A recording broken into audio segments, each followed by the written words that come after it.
Welcome! Here I've got SONY Xperia 1 and I'm gonna show you the top tricks of its camera. So at first we have to tap on the camera button here to open it. And as you can see, we are in the standard photo mode, so let's have a look at all of these settings around. We start with the left corner. This is the flash button, so here we can manage the flash and we can pick the auto flash, the fill flash. We can also have here access to the red eye reduction. And also we can turn it off and turn on the flashlight, so this is how it looks like here. For now I'm going to turn it off because I don't need it right now.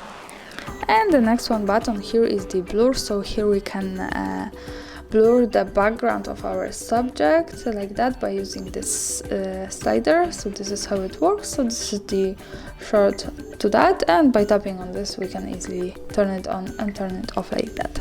The next one button here is the camera ratio, so here we can change it. We can pick from 4 and 3, which looks like that, 16 and 9, which looks like that, and 1 and 1, so this is how it looks. I go back to 4 and 3. And let's go to the next button. Here is the interesting thing. Here we can control two parameters. We can control the temperature of our picture. By using this slider we can make it just more warm or more cold as we need. This is how it works here. And the next one here is the exposure compensation. So here we can make our picture just more bright or more dark as we need, like that. This is how it works. And now let's have a look how to zoom. We can do it by using this button here and pick from the ultra wide lens, the wide lens and the macro lens. And also to zoom we can use two fingers and do it like that and get closer to our subject here. And also we have access to this slider for now, like that. And now let's have a look at this button here. By tapping on this we can change the modes, and here we have access to all of the modes of this camera. I suggest you to making experiments with that and have a good fun. We can pick slow motion, for example, panoramic or portrait selfie.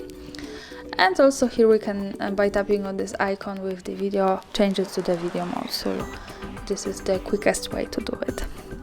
And now let's go to the more advanced settings, which are here in the right corner. By tapping on this we get access to it, and we have the photo settings. The first one is the self timer, so here we can change the delay of taking picture. We can pick from 3 and 10 seconds. For now I'm going to pick 3 seconds to show you how it works, and let me take a picture. And as you can see, the picture was taken with 3 seconds delay. So let's go back to these settings in the right. For now I'm going to turn it off. And let's move to the object tracking here. By tapping on this we can track the topic of our photo, and when it's in move it stays focusing. So I'm gonna show you how it works. So this is the object. When we tap on this with object tracking, it follows us like that.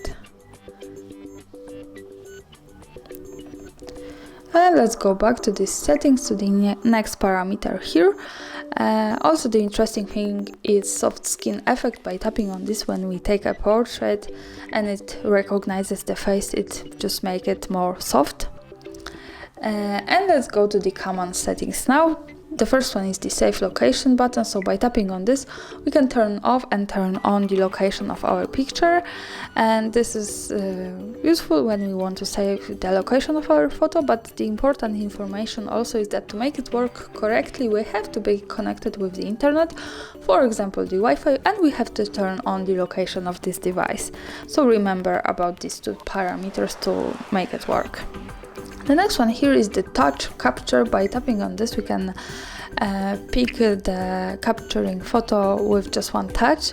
We can pick only front camera or all of this, so for now I'm going to turn it on. And this is how it works. We can do it, take a picture by just one tap like that. So this is how it works. This is the quickest way to take a picture. And let's go back to these settings, to the common settings. The other thing here which is interesting are the grid lines. So by tapping on this button we can turn it on and turn it off like that. So for now I'm going to keep turning it on to show you how it looks like. And these are these lines. This is helpful when we want to, for example, use the rule of thirds in photography and making experiments with composition. And let's go back again to these settings. Here also the interesting thing is that we can manage the volume button here. So use volume key as zoom, volume or shutter. The volume key is here. And for now I'm going to pick shutter to show you how it works. And let's go to the camera. And for now, when I tap on this button, I should take a picture. And as you can see, the picture was taken, so this is how it works here. And let's go back to these settings. Here also we can manage the sound, so by tapping on this we can turn off and turn on the camera sounds. And after turning on all of these settings, we might want to go back to the auto settings, and we can do it by the last parameter here. By tapping on this we can reset it. And okay, so that's all. Thanks for watching, subscribe our channel and leave the thumbs up.